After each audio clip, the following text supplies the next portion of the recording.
Test your knowledge, value of supply. Value of supply उन 3 chapter में से एक चैप्टर है जो आपका जीएसटी का बेसिकली बेस है। ठीक है, कौन से 3 chapter? Time of supply, place of supply और वैल्यू ऑफ सप्लाई।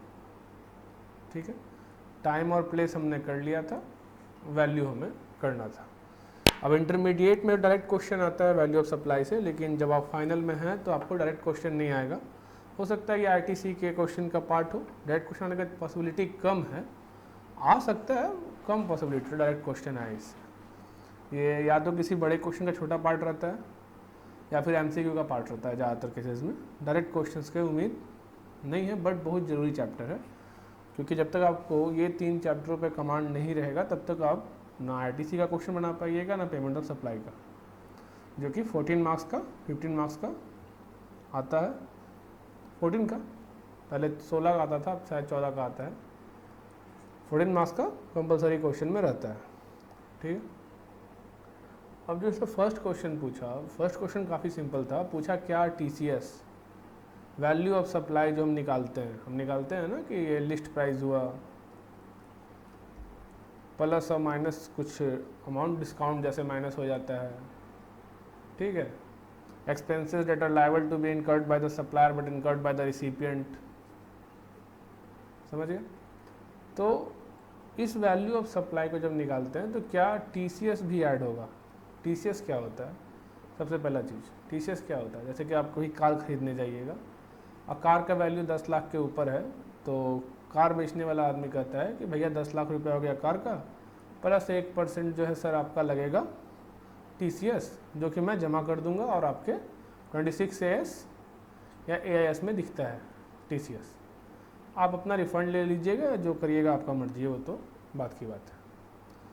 तो एक्ट में तो कवर नहीं था, बट एज पर क्लैरिफिकेशन दिया गया था सीबीडीटी का, उसमें कहा गया था कि टीसीएस इंक्लूड नहीं होगा। ठीक है, और जैसा कि मैं कहता हूँ कि ठीक है, लिखा हुआ हमने पढ़ लिया, exam of point of view से काम खत्म हो गया, टीसीएस इंक्लूड नहीं होता है वैल्यू ऑफ सप्लाई में। लेकिन हर सेक्शन, हर सर्कुलर, हर नोटिफिकेशन के पीछे एक कहानी होती है। क्यों इंक्लूड नहीं होगा ये जानना जरूरी है। इंक्लूड नहीं होगा पता है, बट क्यों नहीं होगा? कोई क्वेश्चन पूछेगा टीडीएस, तो टीडीएस किस पे कटता है? तो आइए समझते हैं। अगर क्वेश्चन बोला टीडीएस, तो टीडीएस तो भाई पहले से इंक्लूडेड है। ठीक है, टीसीएस इंक्लूड नहीं होगा, ये क्लियर है? क्यों टीसीएस इंक्लूड नहीं होगा ये समझना है। तो समझने के लिए ये है, जब वैल्यू ऑफ सप्लाई निकालते हैं, जो आप पैसा पे करते हैं एज अ कस्टमर, मान लीजिए आपने कार वाले को पैसे पे किए, ठीक है, मैन्युफैक्चरर या जो भी डीलर था उसको पैसे पे किए। जब उसे पैसे पे करते हैं तो वो कहता है कार का सर 10 लाख हुआ प्लस जीएसटी और जो भी एक्स्ट्रा सर्विस जो जोड़ 10 लाख रुपया हुआ प्लस जीएसटी, आपका ये मतलब जो भी है अमाउंट हुआ। ठीक है, आप कार वाले को पैसे दे देते हैं। तो वैल्यू ऑफ सप्लाई बेसिकली यहीं पे खत्म हो गया, यही वैल्यू ऑफ सप्लाई था 10 लाख। ठीक है, प्लस जीएसटी आपने पे कर दिया। टीसीएस जो है ये उसके इसके ऊपर लगता है, मतलब वैल्यू के ऊपर लगता है, नहीं समझे? इस 10 लाख के ऊपर टीसीएस लगेगा, जबकि जो टीडीएस होता है वो जो आप पेमेंट करते हैं तो काटते हैं, तो वो इसके अंदर ही होता है। TCS over and above the payment होता है, और टीडीएस उसी पेमेंट का पार्ट होता है जो कि आप कम पे करते हैं, काट लेते हैं, अपना जमा कर देते हैं और उसमें फिर दिखता है। बाय द वे आप प्रोफेशनल सर्विस अगर किसी को देते हैं और सर्विस का बाय द वे 1 लाख रुपया हुआ, तो आपको जो कस्टमर है वो क्या करता है, बोलता है सर 90,000 कैश और 10,000 का ये लीजिए TDS certificate. TDS certificate issue करके अपना क्वार्टर एंड पे दे देता है, सर आपका 1 लाख हो गया। ठीक है, लेकिन टीसीएस क्या होता है? टीसीएस होता है ओवर एंड अबव। ये जो 1 लाख है, अब ऐसा टीसीएस अप्लाई नहीं होता प्रोफेशनल सर्विसेज पे, बट समझने के लिए समझिए ओवर एंड अबव होता है। ठीक है, तो बेसिकली वो वैल्यू का पार्ट ही नहीं है। मेरे सर्विस का कीमत 1 लाख था, मेरे सर्विस का कीमत 1 लाख 1,000 या 1 लाख 2,000 जो भी टीसीएस अगर लगता तो लगता नहीं है, समझने के लिए मैं समझा रहा हूँ, तो ओवर एंड अबव होता। ठीक है, तो उस केस में जो टीसीएस चार्ज किया गया है वो बेसिकली सर्विस के लिए चार्ज ही नहीं हुआ है, वो इसलिए चार्ज किया जा रहा है क्योंकि एक स्टैचुटरी रिक्वायरमेंट है, समझ गए। तो TCS क्योंकि एक स्टैचुटरी रिक्वायरमेंट है, वो ओवर एंड अबव चार्ज होता है, वैल्यू के ऊपर चार्ज होता है, इसलिए वो इंक्लूड नहीं होता। इसलिए CBDT ने बाय सर्कुलर नोटिफाई किया कि जो TCS जो आप कलेक्ट करते हैं, ठीक है, कस्टमर से, वो आपके वैल्यू ऑफ सप्लाई का पार्ट नहीं होगा, समझ गया। अब ये जो क्वेश्चन था, how should the supply made by a component manufacturer be valued when he used mould die owned by original equipment manufacturer sent free of cost to. अब मैंने आपको इसमें बताया था, एक होता है इक्विपमेंट मैन्युफैक्चरर, मान लीजिए टाटा, और टाटा की बहुत famous car nano, Tata nano बनाती है, सबको पता है, पर नैनो के सारे पार्ट टाटा खुद नहीं बनाती, तो टाटा किसी और से सामान खरीदती है। मान लीजिए वो XYZ लिमिटेड है, XYZ लिमिटेड टाटा के लिए कोई सामान बनाता है, ठीक है, लेकिन टाटा नैनो चाहती है कि वो उसके हिसाब से बने, इसलिए वो क्या करती है, जो ढांचा होता है मॉल डाइज, ठीक है, जिग्स फिक्सचर, वो टाटा इसको भेज देती है, भाई साहब ये लो, ये मोल्ड है, मैंने इस तरह के ढांचे में ढालना है। मान लेते हैं कि गेट का बात हो रहा है, तो गेट का ढांचा भेज दिया, ठीक है, मान लीजिए ये गेट का ढांचा था, इसमें अपना लोहा पिघला के डालेगा और अपना वो लोहा अपना शेप ले लेगा, या जो भी स्टील जो भी हो। तो टाटा ने XYZ लिमिटेड को भेजा, तो उसने बोला कि मुझे चाहिए 10,000 गेट, ठीक है, 10,000 गेट के लिए उसने मोल्ड डाइज भेज दिया कि भाई ये ढांचा है, इसी में पिघला के बनाना है। अब ये मोल्ड एंड डाई टाटा हो सकता है फ्री ऑफ कॉस्ट भेजा हो, ठीक है। तो इस केस में जो इस मोल्ड एंड डाई का ऑनर है वो टाटा नैनो है, ठीक है। ये कॉन्ट्रैक्ट पे डिपेंड करता है, कॉन्ट्रैक्ट कैसा है।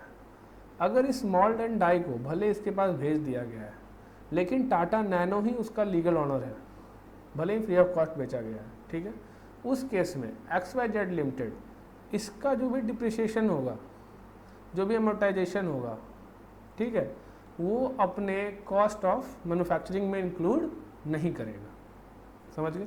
ये हुआ एक चीज़। दूसरा क्या हुआ, यही ढांचा इसको भेजा गया, लेकिन कॉन्ट्रैक्ट ये था कि ये जो मोल्ड डाई है इसका ऑनर ये होगा। अब कौन होगा, XYZ लिमिटेड,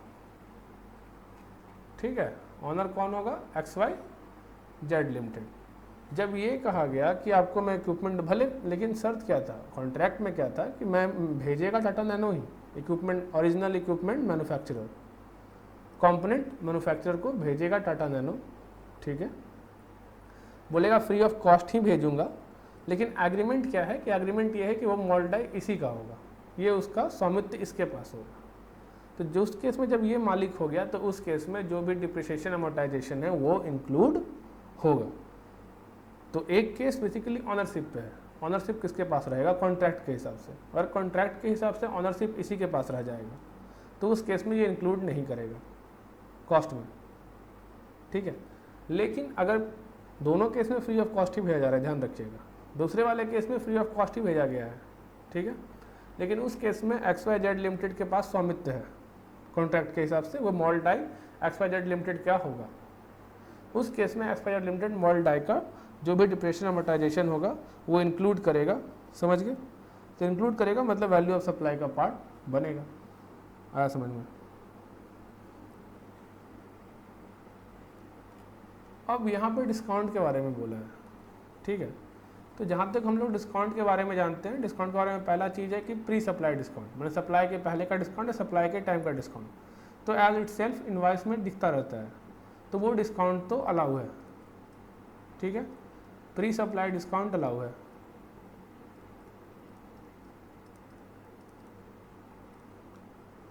लेकिन एक होता है पोस्ट सप्लाई डिस्काउंट।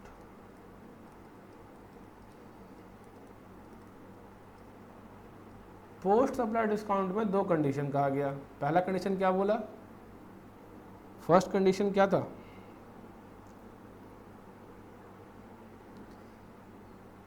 टर्म्स जो है, डिस्काउंट का टर्म्स जो है वो इन एग्जिस्टेंस है, किस time, at the time of supply. Time of supply के समय पता था कि डिस्काउंट मिलेगा, मतलब शर्त था कि आप 10 लाख यूनिट खरीदोगे तो मिलेगा, या फिर आप हमसे रेगुलर खरीदोगे 6 महीने तक तो मिलेगा, मतलब जो भी था वहाँ शर्त लिखा हुआ था, मैंने हमें टर्म्स मालूम था डिस्काउंट का। तो उस केस में कंडीशन नंबर 1 तो ये है कि टर्म्स मालूम था सप्लाई के समय। दूसरा कंडीशन क्या था कि जो अपना रिसिपिएंट है, उसको डिस्काउंट मिलने वाला है, वो रिसिपिएंट रिवर्स करेगा आईटीसी। रिसिपिएंट को आईटीसी रिवर्स करना पड़ेगा। क्यों रिवर्स करना पड़ेगा? क्योंकि सिंपल सा चीज़ है, जब उस बंदे ने पहले सामान खरीदा उस टाइम तो उसने पूरा आईटीसी ले लिया, क्योंकि डिस्काउंट उस टाइम था नहीं, तो वैल्यू मान लेते हैं 1 लाख रुपया था। अगर वैल्यू सप्लाई 1 लाख था, 1 लाख पे 18,000 रुपया उसने जीएसटी पे किया था और 18,000 रुपया फिर उसने आईटीसी क्लेम कर लिया। लेकिन बाद में जब डिस्काउंट मिला पोस्ट सप्लाई के लिए, क्योंकि कहा गया था कॉन्ट्रैक्ट में अगर आपने 10 लाख का सामान खरीद लिया तो आपने आज तक जो सामान खरीदा है उस पर 90% डिस्काउंट के हिसाब से अतिथि किया, जो भी किया जाएगा, ठीक है। तो उसने खरीद लिया, तो अब ये पोस्ट सप्लाई हो गया। अब क्योंकि ये पोस्ट सप्लाई हो गया तो इसने उस टाइम 18,000 आईटीसी ले लिया था 1 लाख पे, लेकिन वैल्यू अब 90,000 हो गया उसका।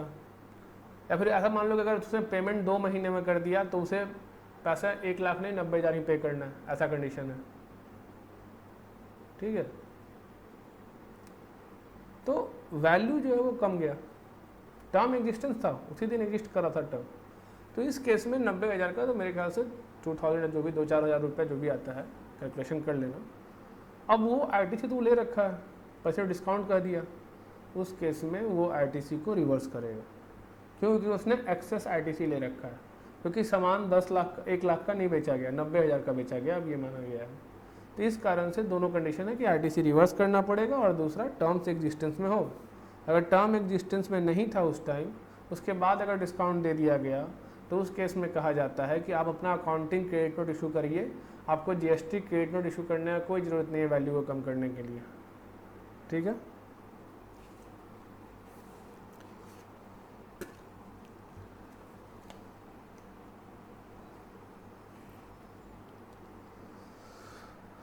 तो पहला था company offering 20% discount for single purchase above 10,000।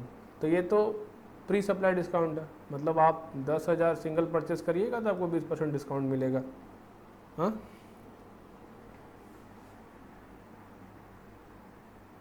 अब यहाँ पे क्लियर नहीं है, उससे पोस्ट सप्लाई भी हो सकता है। क्वेश्चन कहा जा रहा है company offering 20% discount for single purchase above 10,000। तो जो भी हो डिस्काउंट कब मिलेगा? जब हम परचेस करेंगे फर्स्ट, बेसिकली प्री सप्लाई है, पोस्ट सप्लाई नहीं है, ठीक है। प्री सप्लाई डिस्काउंट है, ठीक है। अगर मैं दुकान में गया, मैंने कहा मुझे 15,000 का सामान चाहिए, तो मुझे 20% डिस्काउंट मिलेगा, 3,000 रुपये कम, मतलब मेरा वैल्यू ऑफ सप्लाई 12,000 रुपये ही होगा, ना कि 15,000। जैसे यहाँ पे 10,000 है तो मेरा वैल्यू ऑफ सप्लाई 8,000 ही होगा, ना कि 10,000, ठीक है। तो ये जो डिस्काउंट है वो इनवॉइस में दिखता रहेगा, वहीं पे जिस दिन इनवॉइस इशू होगा वहाँ पे लिखा होगा 10,000 रुपया लेस डिस्काउंट 2,000, 8,000 प्लस जीएसटी। आया समझ में? Company offering additional discount of 1%, बोला 1% एडिशनल डिस्काउंट मिलेगा on purchase of 10,000 pieces in a year. अगर पूरे साल में 10,000 पीस खरीद लेते हैं तो, ठीक है। अब यहाँ पे क्या हुआ, ये है पोस्ट सप्लाई डिस्काउंट, मतलब ये डिस्काउंट ऐसा है कि अगर आपने ये टर्म सेटिस्फाई कर लिया तो आपको मिलेगा। तो टर्म तो एग्जिस्ट कर रहा है, सामान खरीदने के पहले ही टर्म एग्जिस्ट कर रहा है, पर साल के अंत में पता चलेगा कि 10,000 ज़्यादा खरीदा कि नहीं, तो डिस्काउंट साल के अंत में होगा। इस केस में आईटीसी रिवर्सल होता है, ठीक है। पहला कंडीशन टर्म एग्जिस्ट था, ठीक है। दूसरा आईटीसी रिवर्सल, अगर ये आईटीसी रिवर्सल नहीं किया रिसिपिएंट ने तो रिडक्शन नहीं होगा, समझ गए। After selling a product, the company revalued the product at a lower value and issue credit note to the buyer for differential amount. Product बेच दिया, यहाँ पे क्या टर्म एग्जिस्ट कर रहा था, लाइन लिखा नहीं है तो एग्जाम्पशन नहीं होगा, टर्म एग्जिस्ट नहीं कर रहा था। तो अगर टर्म एग्जिस्ट नहीं कर रहा था, उसके बाद कंपनी रिवैल्यू कर दिया प्रोडक्ट को at lower value and issue credit note. अब ये जो क्रेडिट नोट है अकाउंटिंग क्रेडिट नोट, ठीक है, फॉर द डिफरेंशियल अमाउंट, समझ गए। तो ये सेकेंडरी डिस्काउंट है, ठीक है। ये एट टाइम सप्लाई नहीं पता था कि देना है, तो इस केस में आपका कोई कंडीशन फुलफिल नहीं हुआ टर्म्स वाला। जब टर्म्स का कंडीशन फुलफिल नहीं हुआ तो फिर उस केस में ये डिस्काउंट वैल्यू ऑफ सप्लाई इसमें एक्सक्लूड नहीं करेगा, समझ गया। ऐसे भी जब आप क्रेडिट नोट इशू करिएगा तो ऑब्वियस सा बात है अकाउंटिंग क्रेडिट नोट के, अगर मैं वैल्यू में कुछ भी गड़बड़ होता है तो उसके लिए क्रेडिट नोट इशू कर सकते हैं। अगर आप क्रेडिट नोट इशू करिएगा तो उसके GSTR 2A में जाके दिखेगा, उसको रिवर्सल करना पड़ेगा। तो ऑब्वियस सा बात है ITC रिवर्स हो जाएगा, भले ही डिस्काउंट का पार्ट ना हो। ठीक है, एक्ट के हिसाब से आपको एग्ज़ाम में क्वेश्चन बनाने के टाइम वैल्यू ऑफ सप्लाई में इसको एक्सक्लूड नहीं करना है, लेकिन एज अ प्रैक्टिकल कोई दिक्कत नहीं है, आप क्रेडिट नोट इशू करिएगा, ऑब्वियस सा बात उसका GSTR 2A में दिखेगा, उसका GSTR 3B में ऑटोमेटिक जा कर के ITC रिवर्सल हो जाएगा और फिर उसको अपना टैक्स भरना पड़ेगा। समझ गए? तो ज़्यादा टेंशन नहीं लेना है। एक्ट के हिसाब से अगर ऐसा कुछ लिखा है जहाँ टर्म एग्जिस्ट नहीं कर रहा तो बस वैल्यू में एज इट इज़ इंक्लूड नहीं करना, एक्सक्लूड नहीं करना है। ठीक है। Rajesh and company, a partnership firm, provides financial and management consultancy to a group of company for an annual retainership fee of 15 lakh. तो राजेश एंड कंपनी एक पार्टनरशिप फर्म है, वो फाइनेंशियल मैनेजमेंट सर्विस दे रहा है जिसके लिए वो 15 लाख रुपए चार्ज करता है। ठीक है। और इसके अलावा उसे क्या मिल रहा है? तो लिखा गया इसके अलावा फर्म को एक कार दिया गया है ड्राइवर के साथ। ठीक है, जो पूरे साल उसी के पास है। द फ्यूल कॉस्ट भी कौन बोन्ड करेगा? Is also bond by the group. ठीक है, मैंने जो कंपनी हायर किया ग्रुप ऑफ कंपनी, यही कॉस्ट भी, फ्यूल का कॉस्ट भी वही बोन्ड करेगा। ठीक है। राजेश एंड को क्या किया? सिर्फ GST पे किया 15 लाख। ठीक है। अब आपसे पूछा गया कि आप बताइए अपने हिसाब से यहाँ पर वैल्यू ऑफ सप्लाई क्या होगा। तो आपको जहाँ तक याद होगा एक रूल होगा 27, जहाँ कहा था where the consideration is partly in monetary term partly in non monetary term. तो यहाँ पर क्या है? पार्टली इन मॉनेटरी टर्म, और ये क्या है? Partly in non monetary term. उस केस में क्या कहा गया था? अगर आपके पास ओपन मार्केट वैल्यू है तो उसको ले लीजिए, नहीं है तो value of like kind and quality ले लीजिए। याद आ रहा है?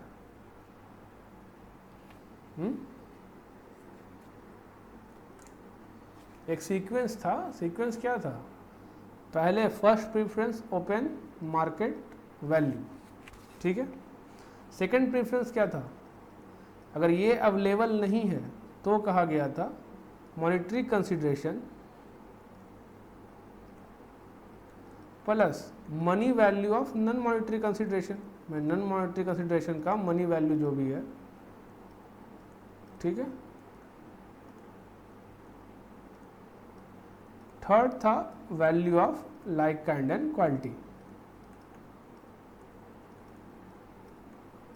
अब ये प्रीफरेंस में था, मतलब ये अवेलेबल नहीं होगा तो ये यूज़ करना है, ये भी अवेलेबल नहीं होगा तो ये यूज़ करना है। और 4 और 5 तो कॉमन था, रूल 30 और 31। 30 कहता है 10% प्लस कॉस्ट, और 31 कहता है रेसिडुअल मेथड। ठीक है, समझ में आ गया? तो अब इस केस में क्योंकि हमारे पास ओपन मार्केट वैल्यू नहीं है, क्वेश्चन में दिया नहीं हुआ है, तो आपको यहाँ पे बेसिकली वो रूल को क्लैरिफाई करना था कि क्या होगा वैल्यू ऑफ सप्लाई। तो उसमें आप बताते कि open market value first preference है, सेकंड प्रेफरेंस मॉनेटरी कंसिडरेशन है, plus non money value non monetary consideration है, value of like kind and quality है। उसके बावजूद भी अगर नहीं पता चला तो रूल 30 और 31 के हिसाब से, रूल 30 कहता है 110% प्लस ऑफ कॉस्ट। समझ गए? तो यहाँ पर जो आपका आंसर होगा सिंपल टर्म में यही होगा कि वैल्यू ऑफ सप्लाई वही होगा। अगर काहे का ओपन मार्केट वैल्यू नहीं है हमारे पास तो यहाँ पे हम अज्यूम कर रहे हैं कि monetary consideration of plus money value of non monetary consideration हमारा वैल्यू ऑफ सप्लाई होना चाहिए। ठीक है, समझ गए?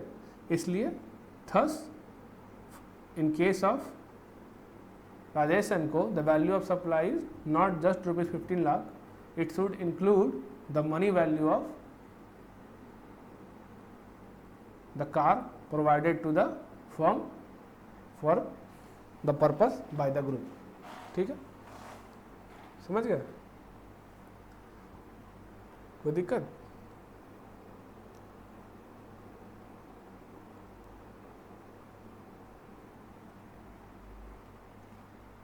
The supplies of commodity Y to the market are channeled through a state marketing corporation which conduct an auction each day to arrive at price.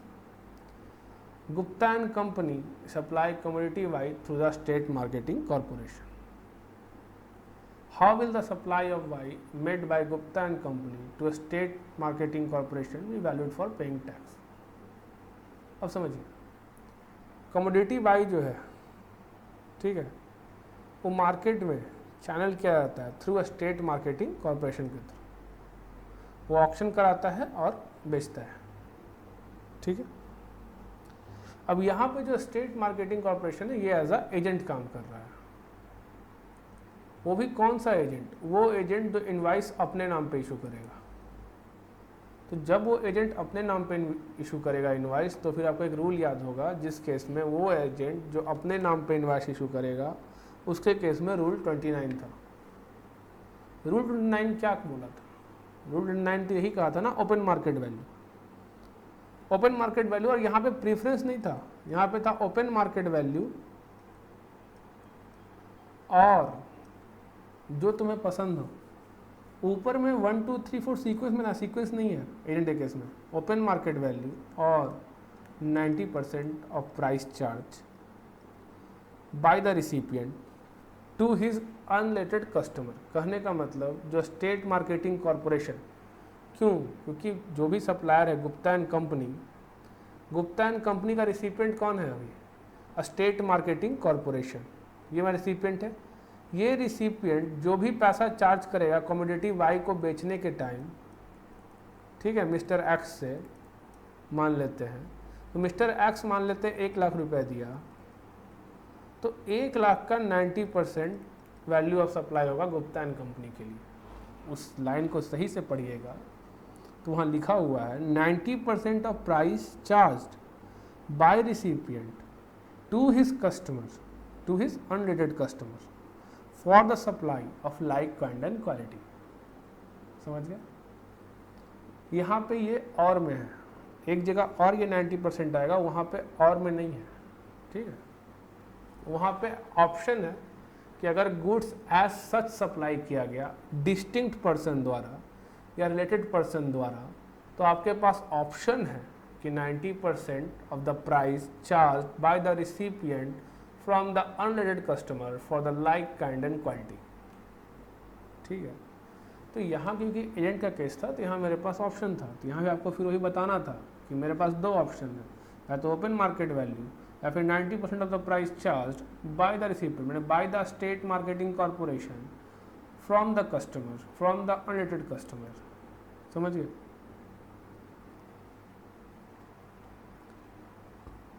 Coupon के case में बताया गया है अच्छे तरीक़ा से वैल्यू क्या होगा कूपन के केस में। तो कहा गया है वैल्यू ऑफ गुड्स और services for which it is encashed. तो जैसे यहाँ लिखा कि 900 रुपये में बेचा है, लेकिन उससे 1000 रुपये का सप्लाई इन कैश हो सकता है, तो इसका मतलब इसका वैल्यू 900 नहीं 1000 रुपया होगा। समझ गए? 900 नहीं 1000 रुपया होगा। कोई दिक्कत?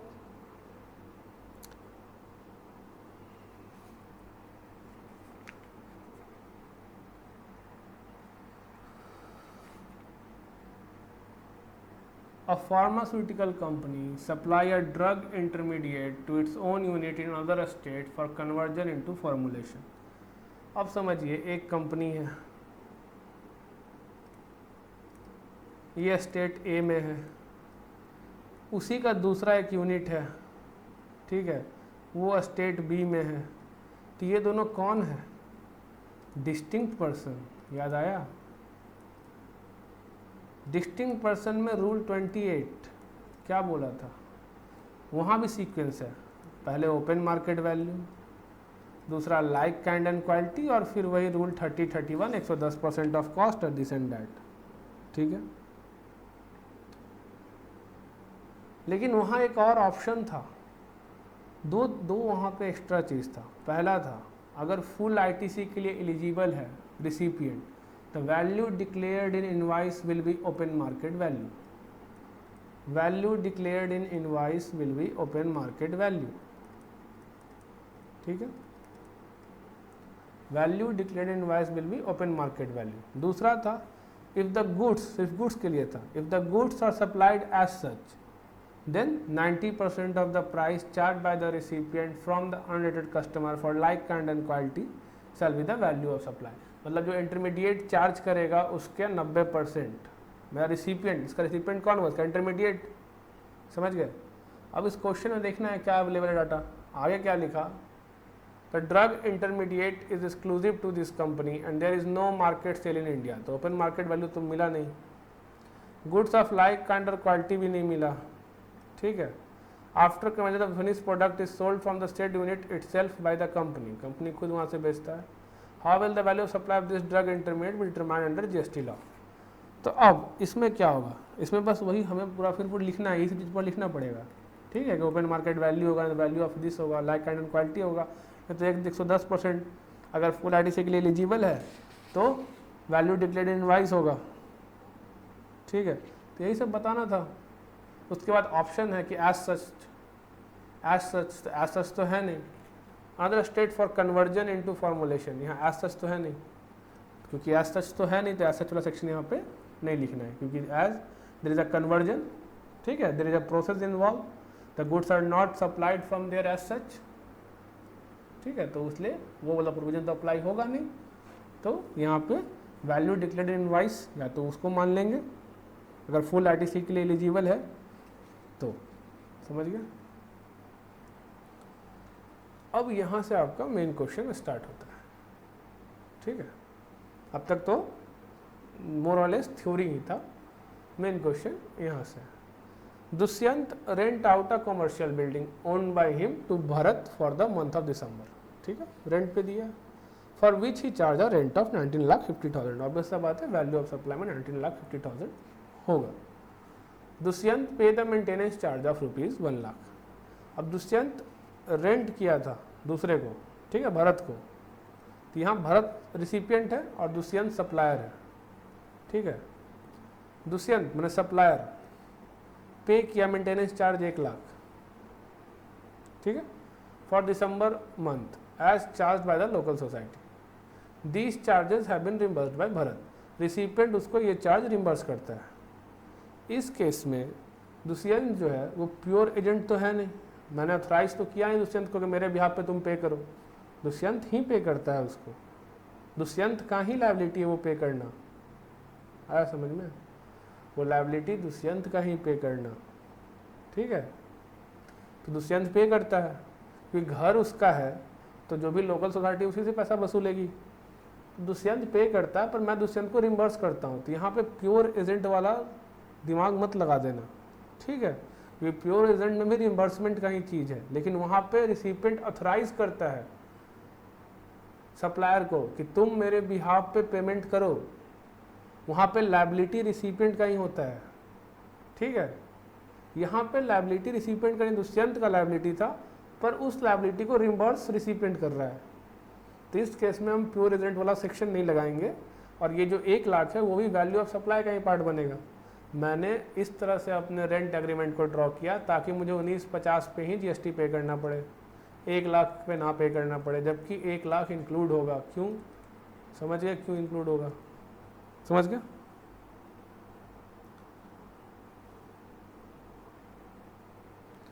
उसके बाद Dushyant has paid municipal tax of 2,85,000 which he has not charge. जब उससे चार्ज नहीं किया तो मेरा लायबिलिटी था, मैंने पे किया, काम खत्म। सप्लायर का कुछ लायबिलिटी था अपना, ऑब्वियस सा बात है, कोई बिजनेस चला रहा है, उसके पास 50 खर्चे हैं। जब उसके पास 50 खर्चे हैं तो क्या सब खर्चे मेरे वैल्यू में जोड़ दोगे, नहीं ना। तो उसमें से एक खर्चा इसके पास भी है, म्युनिसिपल टैक्स, समझ में आ गया। क्योंकि इस एक्सपेंस को इसने रिम्बर्स किया जो कि इसका लायबिलिटी था नहीं, लायबिलिटी था इसका। रेंट एग्रीमेंट को ड्राफ्ट ऐसा किया कि 1950 ही वैल्यू ऑफ सप्लाई लगे, 1,00,000 लगे नहीं, बट क्योंकि एक्ट सिंपली टर्म में कह रहा है क्या ये reimbursement as a pure agent है, नहीं ना। तो जब तक reimbursement as a pure agent नहीं है तो फिर दुष्यंत जब तक मेरा प्योर एजेंट नहीं है तब तक तो ये वैल्यू का पार्ट बनेगा ना, समझ में आ गया। अब यहाँ पे है Vayu limited provide you following particular relating to goods supplied by it to Agni limited, ठीक है। बोला गुड का लिस्ट प्राइस जो है वो 76,000 रुपये है, ठीक है, हमने लिख लिया 76,000। अब इसमें special packing at the request of customer, तो कहा गया था anything done by the supplier before the time of supply और the time of supply for the recipient या on the request of the recipient shall be included in value of supply, या फिर incidental expenses, ठीक है। तो incidental expenses मैंने इसको दो तरह से सकते हो, incidental expenses charge by the supplier from the recipient, ठीक है, if the same is not included in list price या प्राइस ऑलरेडी चार्ज, जो प्राइस पहले चार्ज किया गया 76,000, अगर इसमें इंक्लूड नहीं है ये 5,000, तभी ये 5,000 इंक्लूड होगा और ये इंक्लूड होगा, ठीक है।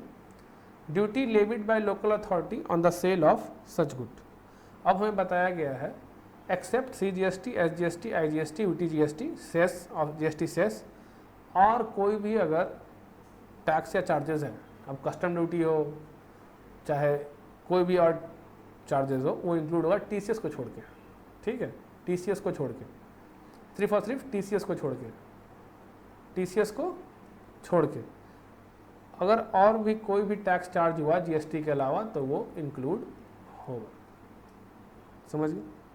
CGST, SGST इंक्लूड नहीं होगा। Price linked subsidy received from an NGO in relating to the goods sold given above is after considering subsidy, ये जो 76,000 दिया गया है ये आफ्टर सब्सिडी है, ठीक है, लेकिन सब्सिडी का हमने पढ़ा था, सब्सिडी जब तक मुझे गवर्नमेंट नहीं देगी, जब तक मुझे सब्सिडी गवर्नमेंट ने नहीं दिया है तब तक वो इंक्लूड होता है। तो यहाँ पे इसने 76,000 में एक्सक्लूड कर दिया, अगर 76,000 में एक्सक्लूड नहीं किया होता तो हम इंक्लूड नहीं करते, पर क्योंकि 76,000 से मैंने कि ऑब्वियस सा बात है दाम होगा 81,000, सब्सिडी देने के बाद 76,000, अगर यहाँ पे 81,000 लिखा होता तो मैं यहाँ 5,000 नहीं जोड़ता, पर क्योंकि यहाँ लिखा हुआ है कि ऊपर 76,000 में सब्सिडी ले लिया गया है और ये सब्सिडी NGO ने दिया है, गवर्नमेंट ने नहीं, जब गवर्नमेंट ने नहीं दिया है तो फिर वो इंक्लूड होगा। तो वैल्यू ऑफ सप्लाई अभी यहाँ तक का जो भी सम हुआ 76, 4, 80, 80, 10, 90,000 रुपया हो चुका है, ठीक है। अब आते हैं नीचे थोड़ा, और क्या है, value limited offer 3% discount on list price of the good which is recorded in the invoice, तो 3% डिस्काउंट 76,000 का, 76,000 का 3% 2,280 रुपया, 2,280 रुपया हम लोग माइनस कर देंगे, ठीक है।